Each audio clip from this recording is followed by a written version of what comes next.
जय हिंद सभी को। कैसे हो आप सभी लोग? उम्मीद करता हूँ कि सारे लोग अच्छे होंगे। दोस्त, आज की इस क्लास में, आज की नहीं बल्कि आज से पॉलिटी के मैं पूरे संपूर्ण पॉलिटी पढ़ाने का सोचा हूँ। ठीक है, जो मैं एमसीक्यू माध्यम से पूरे आपकी संपूर्ण पॉलिटी को ख़त्म करूँगा। मैं हर रोज़ आपकी पॉलिटी की क्लास लेता रहूँगा। हर एक रिकॉर्डेड वीडियो इस चैनल पर चढ़ेंगे पॉलिटी के, और वो तब तक चढ़ते रहेंगे वीडियो जब तक पॉलिटी हमारी ख़त्म ना हो जाए। मेरा जहाँ तक उम्मीद है कि मैं अभी चल रहा है अप्रैल, मई में इसको ख़त्म कर दूंगा पूरे पॉलिटी की क्लास को। और मैं जो कराऊंगा ये एमसीक्यू के माध्यम से पूरे पॉलिटी को ख़त्म करूंगा। ठीक है, तो आप लोग इस पूरे क्लास को देखिए और फिर इसका फीडबैक ज़रूर दें, कैसा आपको क्लास लगा कमेंट में ज़रूर बताएं। ठीक है, और हम जो क्लास करेंगे वो एमसीक्यू के माध्यम से वैसे एमसीक्यू होंगे जो पिछले एग्ज़ामों में पूछे गए हों। कोई बीपीएससी का, कोई पीसीएस का, कोई यूपीएससी का, कोई एसएससी सीजीएल का, ऐसे क्वेश्चन होंगे। और उस क्वेश्चन के माध्यम से हम पूरे पॉलिटी को ख़त्म कर लेंगे। और हम लोग पार्ट बाई पार्ट ख़त्म करेंगे। जैसे पहले संवैधानिक विकास से स्टार्ट करेंगे, फिर उसके बाद निर्माण उसके जानेंगे, फिर उसके बाद भाग 1 को पढ़ेंगे, भाग 2 के क्लास को, भाग 3 के क्लास को। मतलब हर एक में वाइज आपके topic wise topic, part by part मैं वीडियो पढ़ाऊँगा, वीडियो चलाऊँगा, वीडियो अपलोड करूँगा। ठीक है, जो एमसीक्यू के माध्यम से मैं पूरे संपूर्ण पॉलिटी को ख़त्म कर लूँगा। ठीक है, तो आज से आप लोगों की एक पॉलिटी की क्लास चालू होती है। ठीक है, तो चलते हैं, आज का जो फर्स्ट क्लास है वो देखते हैं। आज मैं जो पढ़ाने वाला हूँ वो संवैधानिक विकास से क्वेश्चन होंगे। जैसा कि आप देख रहे हो 50 क्वेश्चन होंगे संवैधानिक विकास के। ठीक है, तो पहला क्वेश्चन है कि किस अधिनियम द्वारा भारत में ईस्ट इंडिया कंपनी का व्यापारिक एकाधिकार समाप्त कर दिया गया? किस अधिनियम के द्वारा भारत में ईस्ट इंडिया कंपनी का व्यापारिक एकाधिकार समाप्त कर दिया गया? तो इसका जो करेक्ट आंसर हो जाएगा वो हो जाएगा चार्टर एक्ट 1813 के द्वारा। चार्टर एक्ट 1813 के द्वारा आपके ये ईस्ट इंडिया कंपनी का व्यापारिक एकाधिकार समाप्त कर दिया गया था। चार्टर एक्ट 1813 के द्वारा। 1813 चार्टर एक्ट के तहत कंपनी का एक व्यापारिक अधिकार एकाधिकार जो समाप्त कर दिया गया था। हालांकि ये चाय और चीन के साथ व्यापार पर एकाधिकार बना रही है अभी तक। ठीक है, अभी तक बना है चाय और चीन के साथ व्यापार पर एकाधिकार। ठीक है, आगे क्वेश्चन देखते हैं। आगे है कि ये जो क्वेश्चन है देख सकते हो आप, ये क्वेश्चन पिछले बार पूछा गया है। कब पूछा गया? सीजीएल 2017 का क्वेश्चन है, 16 जनवरी 2017 का फर्स्ट शिफ्ट का क्वेश्चन है। ठीक है, ये सारे मैं वैसे क्वेश्चन कराऊंगा जो एग्जाम में पूछे गए हो। ये देख सकते हो आप। अगला जो मैं क्वेश्चन करा लूँ, सॉरी, ये यूपीएससी प्रीलियम का है 2021 का। तो दूसरा क्वेश्चन देखते हैं। क्वेश्चन है कि किस अधिनियम ने केंद्र में द्वैध शासन प्रणाली को स्थापित किया था? किस अधिनियम ने केंद्र में द्वैध शासन प्रणाली को लागू किया था, यानी स्थापित किया था? तो अगर हम बात करें कि द्वैध शासन को लगा कब था, तो 1919 में 1919वें के एक्ट के द्वारा प्रांतों में द्वैध शासन लगाया गया था। लेकिन 1935 के एक्ट इसे प्रांतों से हटाकर केंद्र में लागू किया गया था। यानी कि भारत शासन अधिनियम 1935 में केंद्र द्वैध शासन प्रांतों से हटाकर केंद्र में द्वैध शासन लागू कर दिया गया था। तो यही क्वेश्चन है कि किस अधिनियम ने केंद्र में द्वैध शासन प्रणाली लागू की थी? तो ये हो जाएगा आपके 1935 में द्वैध शासन प्रणाली केंद्र में द्वैध शासन प्रणाली को स्थापित किया गया था।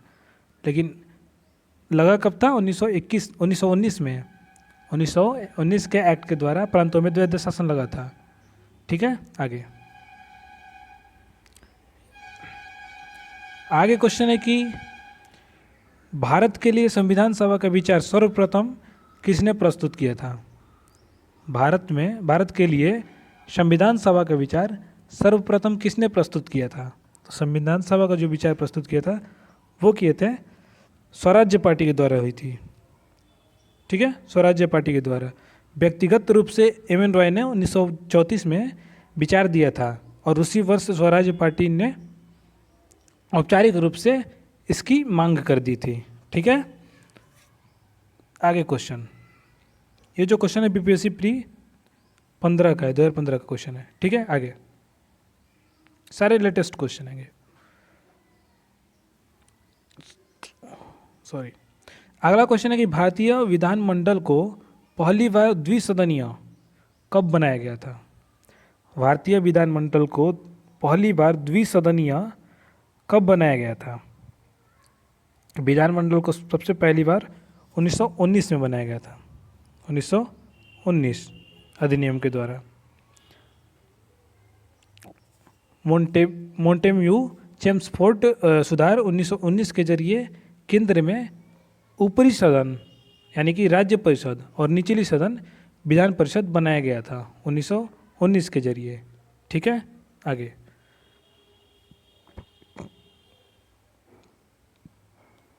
क्वेश्चन ये देखो यूपीएससी प्री 2023 का है, ठीक है।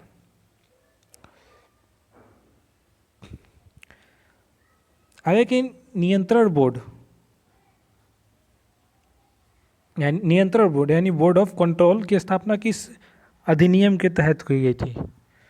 बोर्ड ऑफ कंट्रोल की स्थापना किस अधिनियम के तहत की गई थी? ये की गई थी ईस्ट इंडिया एक्ट 1784 के द्वारा की गई थी।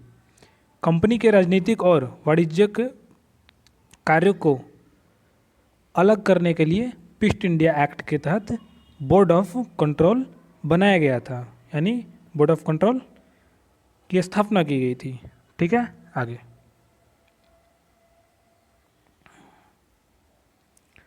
आगे कि भारत के संविधान में केंद्र और राज्य के बीच शक्तियों का विभाजन किस योजना पर आधारित है? भारत के संविधान में केंद्र और राज्य के बीच शक्तियों का विभाजन किस योजना पर आधारित है? तो इसका जो करेक्ट आंसर होगा वो होगा भारत सरकार अधिनियम 1935। भारत सरकार अधिनियम 1935। 1935 के अधिनियम में 3 सूचियाँ थी, संघ सूचियाँ, प्रांतीय सूचियाँ और समवर्ती सूचियाँ, ठीक है। आगे कि भारत के प्रथम गवर्नर जनरल कौन थे? भारत के प्रथम गवर्नर जनरल कौन थे? तो इसका करेक्ट आंसर हो जाएगा लॉर्ड विलियम बेटिंग जो थे वो भारत के प्रथम गवर्नर जनरल थे, ठीक है। 1833 के चार्टर एक्ट द्वारा बंगाल के गवर्नर जनरल को भारत का ही गवर्नर जनरल बना दिया गया था, भारत का गवर्नर जनरल बना दिया गया था, ठीक है।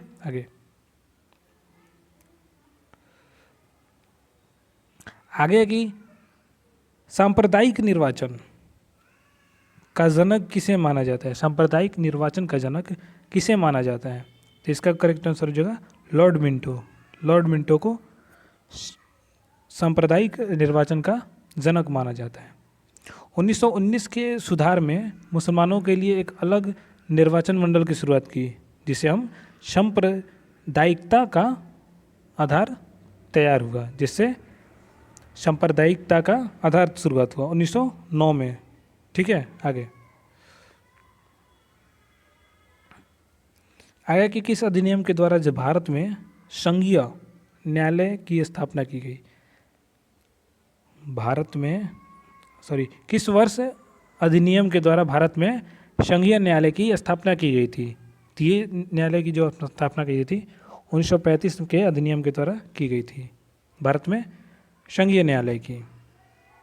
1935 के अधिनियम के द्वारा 1935 के नियम के द्वारा ये 1937 में दिल्ली में संघीय न्यायालय की स्थापना की गई थी, ठीक है। 1935 अधिनियम के तहत ही 1937 में दिल्ली में संघीय न्यायालय की स्थापना की गई थी, ठीक है। आगे ये जो क्वेश्चन है MPPCS प्री 2017 का है। ठीक है। आगे आगे कि लोक सेवा आयोग, लोक सेवा आयोग का गठन का प्रावधान किस अधिनियम में जाता है? लोक सेवा आयोग के गठन का प्रावधान किस अधिनियम में था? इसका करेक्ट आंसर हो जाएगा सी 1919 का अधिनियम। 1919 के अधिनियम के द्वारा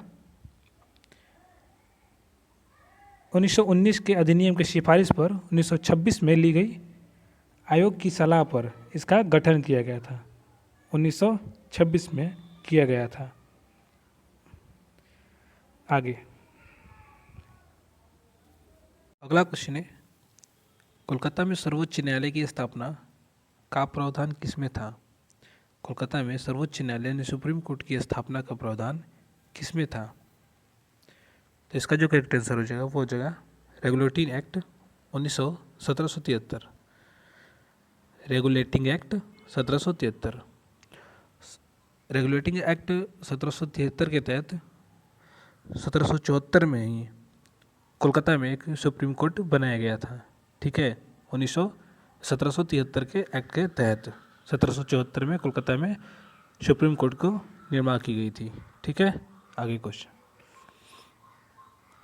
आगे कि मोंटेग्यू चेम्सफोर्ड सुधार वर्ष पारित हुआ था? मोंटेग्यू चेम्सफोर्ड सुधार किस वर्ष पारित हुआ था?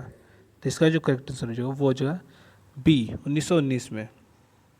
जो मोंटेग्यू भारत सचिव और चेम्सफोर्ड वायसराय थे, उन्होंने 1919 का अधिनियम पेश किया था और इसी वर्ष सुधार पर पारित कर दिया गया था। ठीक है।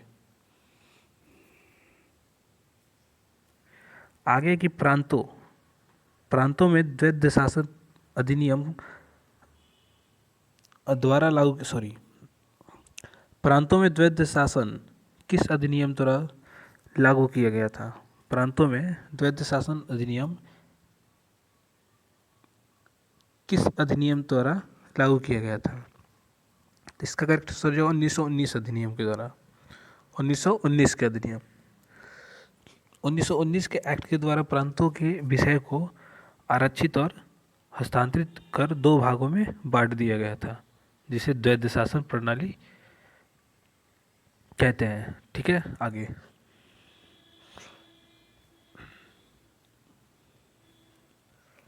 आगे कि किस अधिनियम ने भारतीयों को देश के प्रशासन में कुछ हिस्सा लेना संभव बनाया? किस अधिनियम ने भारतीयों को देश के प्रशासन में कुछ हिस्सा लेना संभव बनाया? तो इसका जो करेक्ट आंसर हो जाएगा वो हो जाएगा चार्टर एक्ट 1833। Charter act 1833। 1833 के एक्ट के धारा 78 में योग्यता को सेवा का आधार माना गया था। ठीक है। 1833 के एक्ट के धारा जो 87 थी 87 में योग्यता का सेवा का आधार माना गया था। ठीक है। आगे ये UPSC CSE 2012 का क्वेश्चन है। आगे की राष्ट्रपति की अध्यादेश जारी करने का शक्ति किससे प्रेरित है, यानी किस अधिनियम से प्रेरित है? राष्ट्रपति के अध्यादेश जो जारी करते हैं वो किस अधिनियम से प्रेरित है? तो वो 1935 के अधिनियम से प्रेरित है। 1935। वर्तमान संवैधानिक ढांचा मुख्य रूप से 1935 के एक्ट से प्रभावित है। जो वर्तमान में संवैधानिक ढांचा है वो मुख्य रूप से 1935 के एक्ट से प्रभावित है।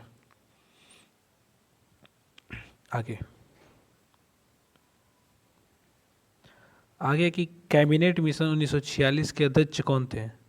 कैबिनेट मिशन जो 1946 में आई थी उसके अध्यक्ष कौन थे? उसके अध्यक्ष थे सी लॉर्ड पेंथिंग लॉरेंस। इसमें 3 अध्यक्ष थे। एक थे इस मिशन में 3 अध्यक्ष थे, एक पेंथिक लॉरेंस थे, एक स्टेफोर्ड क्रिप्स थे और एक AB AB अलेक्जेंडर थे। 3 लोग शामिल थे इस मिशन में। ठीक है, आगे आगे कि किस अधिनियम द्वारा चाय और चीनी के साथ व्यापार छोड़कर कंपनी का एकाधिकार समाप्त हुआ? किस अधिनियम द्वारा चाय और चीन के साथ व्यापार छोड़कर कंपनी का एकाधिकार समाप्त हुआ?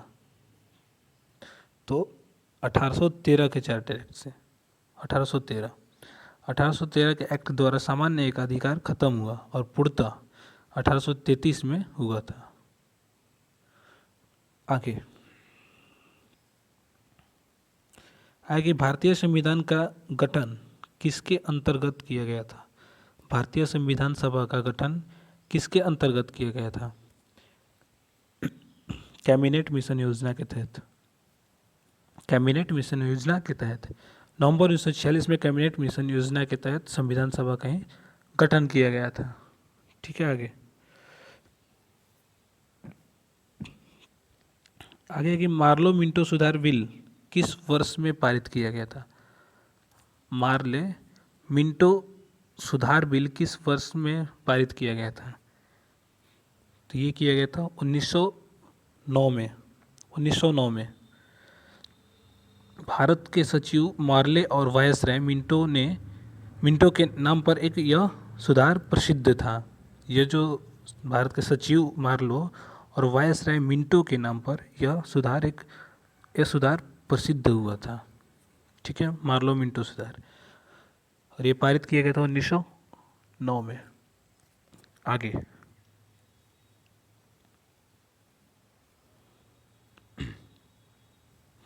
के किस अधिनियम के अंतर्गत भारतीय विधान परिषद को बजट पर बहस करने की शक्ति मिली है?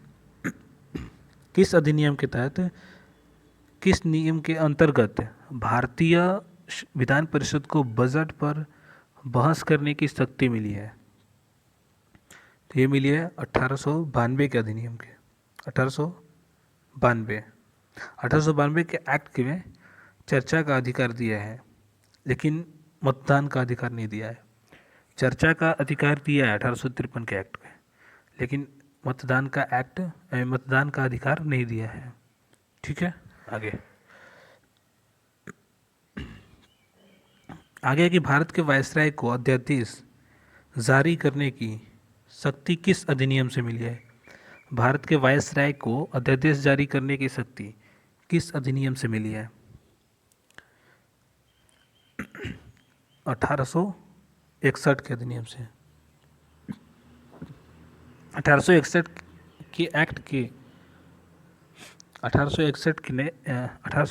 के एक्ट ने वायसराय को आपातकाल में 6 माह की अवधि वाला अध्यादेश जारी करने की शक्ति दी गई है। 1861 के एक्ट में वायसराय को आपातकाल में 6 माह तक अध्यादेश जारी करने की शक्ति दी गई है।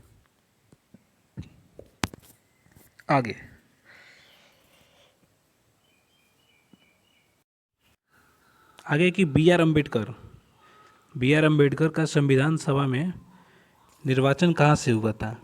बी आर अम्बेडकर का संविधान सभा में निर्वाचन कहाँ से हुआ था? तो इनका जो हुआ था मुंबई प्रेसिडेंसी से हुई थी। मुंबई प्रेसिडेंसी से विभाजन के बाद वे मुंबई प्रेसिडेंसी की पुणे सीट से दोबारा निर्वाचित हुए थे। ठीक है, आगे की संविधान सभा के चुने हुए अस्थायी अध्यक्ष कौन थे? संविधान सभा के चुने हुए अस्थायी अध्यक्ष कौन थे? वो थे राजेंद्र प्रसाद।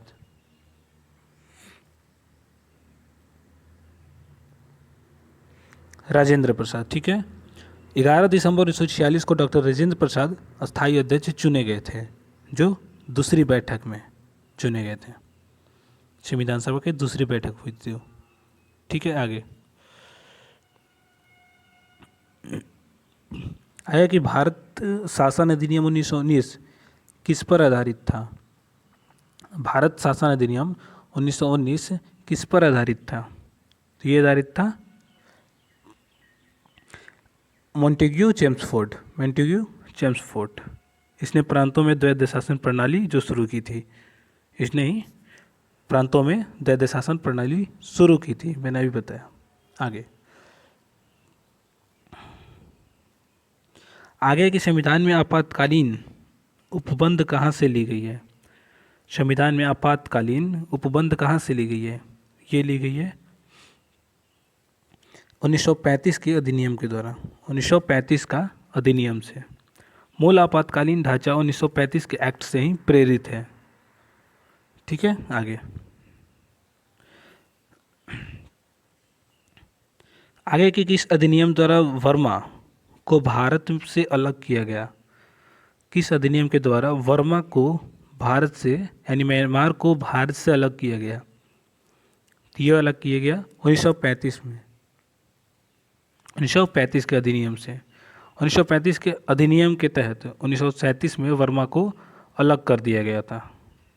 1935 के अधिनियम से 1935 के नियम के तहत 1937 में वर्मा को अलग कर दिया गया था। ठीक है, आगे है कि संविधान सभा के उद्देश्य प्रस्ताव किसके द्वारा प्रस्तुत किया जाता है? संविधान सभा में उद्देश्य प्रस्ताव किसके द्वारा प्रस्तुत की जाती है? ये की जाती है जवाहरलाल नेहरू के द्वारा, जवाहरलाल नेहरू के द्वारा। 13 दिसंबर 1946 को नेहरू जी ने यह प्रस्ताव पेश किया था संविधान सभा में। 13 दिसंबर 1946 को, 13 दिसंबर को प्रस्ताव पेश किए थे 1946 को। ठीक है, आगे आया कि ब्रिटिश सरकार द्वारा अगस्त प्रस्ताव कब पेश किया गया था? ब्रिटिश सरकार द्वारा अगस्त प्रस्ताव कब पेश की गई थी? 1940 में, 1940 में। लॉर्ड लिथगो ने 8 अगस्त 1940 को यह प्रस्ताव पेश किया था। ठीक है, आगे संविधान सभा की प्रारूप समिति के अध्यक्ष कौन थे? संविधान सभा के प्रारूप समिति के अध्यक्ष कौन थे? वो थे वी.आर. अम्बेडकर, वी.आर. अम्बेडकर। समिति का गठन जो हुआ था 29 अगस्त 1947 को हुआ था, जिसमें 7 सदस्य थे, जिनमें सबसे जो अध्यक्ष थे वो बी.आर. अम्बेडकर चुने गए थे। ठीक है, आगे संविधान सभा की प्रथम बैठक कब हुई थी? संविधान सभा की प्रथम बैठक कब हुई थी? तो प्रथम बैठक जो हुई थी 9 दिसंबर 1946 को हुई थी, 9 दिसंबर 1946 को हुई थी। और यह बैठक दिल्ली के काउंसिल चैम्बर के पुस्तकालय भवन में हुई थी। दिल्ली के काउंसिल चैम्बर के पुस्तकालय भवन में हुई थी। ठीक है, आगे आएगी किस अधिनियम ने पहली बार भारत में प्रत्यक्ष निर्वाचन शुरू किया था? किस अधिनियम ने पहली बार भारत में प्रत्यक्ष निर्वाचन शुरू किया था? तो ये 1919 अधिनियम है। 1919 के सुधार द्वारा देश में पहली बार प्रत्यक्ष रूप से निर्वाचन व्यवस्था प्रारंभ की गई थी। ठीक है, आगे जो है कि संविधान सभा के संवैधानिक सलाहकार कौन थे? संविधान सभा के संवैधानिक सलाहकार कौन थे? तो वो थे वी.एन. राव, वी.एन. राव जो संविधान सभा के संवैधानिक सलाहकार थे। और वी.एन. राव को सभा का कानूनी सलाहकार नियुक्त किया गया था दूसरी बैठक में, जो 11 दिसंबर 1946 को हुई थी। ठीक है, आगे कि भारत के संविधान को संविधान सभा द्वारा कब अंगीकृत किया गया था? भारत के संविधान को संविधान सभा द्वारा कब अंगीकृत किया गया था? तो ये 26 नवंबर 1949 को की गई थी। 26 नवंबर 1949 को संविधान पूर्ण रूप से तैयार होकर अंगीकृत किया गया था, जिसमें कुछ ही आर्टिकल हुए थे, लेकिन पूर्ण रूप से 26 जनवरी 1950 को लागू की गई थी। आगे संविधान सभा में महिला सदस्य की कुल कितनी संख्या थी? संविधान सभा में महिला सदस्यों की कुल कितनी संख्या थी? 15। संविधान सभा में कुल 15 महिला सदस्य थी। संविधान सभा में कुल 15 महिला सदस्य थी। आगे किस अधिनियम द्वारा सिखों के लिए पृथक निर्वाचन की व्यवस्था की गई थी?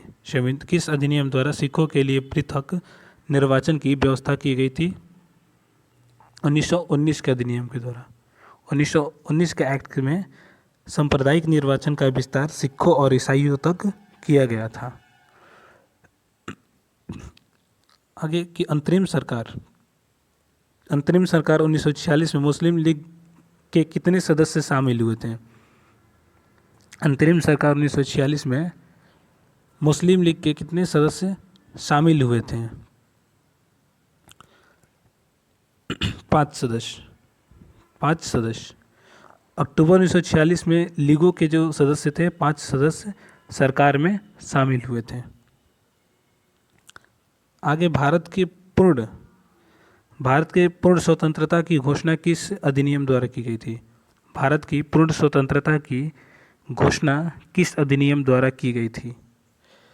बी, 1947 का स्वतंत्रता अधिनियम के द्वारा की गई थी। ब्रिटिश संसद ने 18 जुलाई 1947 को यह अधिनियम पारित किया था। आगे संविधान सभा की संघ शक्ति समिति के अध्यक्ष कौन थे? संविधान सभा की संघ शक्ति की समिति के अध्यक्ष कौन थे? जवाहरलाल नेहरू। नेहरू जी संघ शक्ति और संघीय संविधान सभा के अध्यक्ष थे। आगे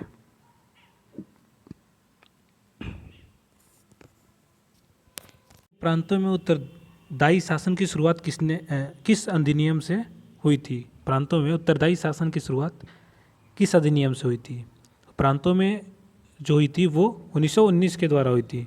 1919वें संविधान संशोधन अधिनियम के द्वारा हुई थी। 1919 अधिनियम द्वैध शासन के माध्यम से आंशिक उत्तरदायी जो शासन शुरू किया गया था। ठीक है, आगे आगे कि 1937 के चुनाव में किस प्रांत में कांग्रेस को पूर्ण बहुमत नहीं मिली? 1937 के चुनाव में 1934 नहीं होनी चाहिए, 1935 होनी चाहिए, गलत हो गया ये। 1935 के चुनाव में किस प्रांत में कांग्रेस को पूर्ण बहुमत नहीं मिला? तो इसका करेक्ट आंसर हो जाएगा सी, पंजाब को नहीं मिला। ठीक है, पंजाब को यूनियनिस्ट पार्टी की सरकार बनी थी। ठीक है, आगे आया कि 1935 के अधिनियम में कितनी धाराएं और अनुसूचियां थीं? 1935 के अधिनियम में कितनी धाराएं और अनुसूचियां थीं? तो उस टाइम 321 धाराएं और 10 अनुसूचियां थीं। ठीक है, 321 धाराएं और 10 अनुसूचियां थीं। यह ब्रिटिश संसद द्वारा पारित सबसे लंबा अधिनियम था। ठीक है, आगे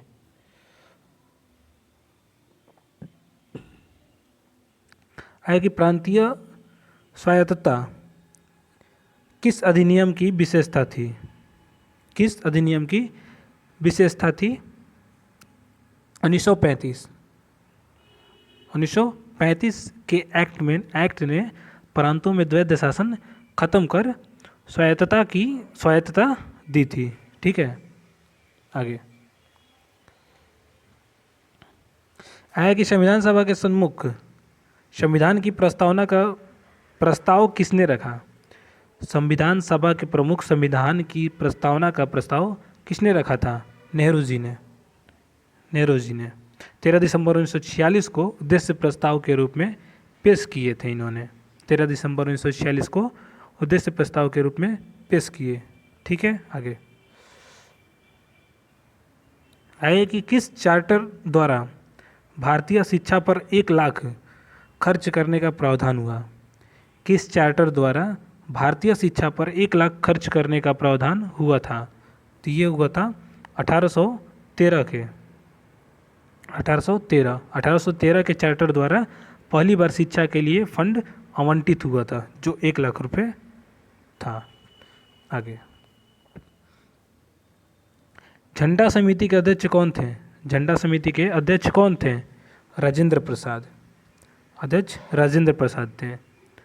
तदर्थ यानी एड हॉक झंडा समिति के अध्यक्ष राजेंद्र प्रसाद थे। ठीक है, आगे आगे है कि भारत में विधि दिवस किस तिथि को मनाया जाता है? भारत में विधि दिवस किस तिथि को मनाया जाता है? ये 26 नवंबर को मनाया जाता है। 26 नवंबर को संविधान को अपनाने की याद में 26 नवंबर को यह मनाया जाता है। अगला है रेगुलेटिंग एक्ट। रेगुलेटिंग एक्ट कब पारित किया गया था? रेगुलेटिंग एक्ट कब पारित किया था? 1773 में। ठीक है, यह कंपनी के कार्य को नियंत्रित करने वाला पहला कदम था। आगे, संविधान सभा के सदस्य का चुनाव। संविधान सभा के सदस्य का चुनाव कैसे होता है? कैसे हुआ था? अप्रत्यक्ष रूप से, अप्रत्यक्ष निर्वाचन द्वारा हुआ था। प्रांतीय विधानसभा द्वारा अप्रत्यक्ष निर्वाचन से चुने गए थे जो प्रांतीय विधानसभा। आगे की संविधान सभा द्वारा राष्ट्रीय ध्वज को कब अपनाया गया था? संविधान सभा द्वारा राष्ट्रीय ध्वज को कब अपनाया गया था? 22 जुलाई 1947 को। 22 जुलाई 1947 को 22 जुलाई 1947 को वर्तमान तिरंगा को स्वीकार किया गया था, यानी राष्ट्रीय ध्वज को।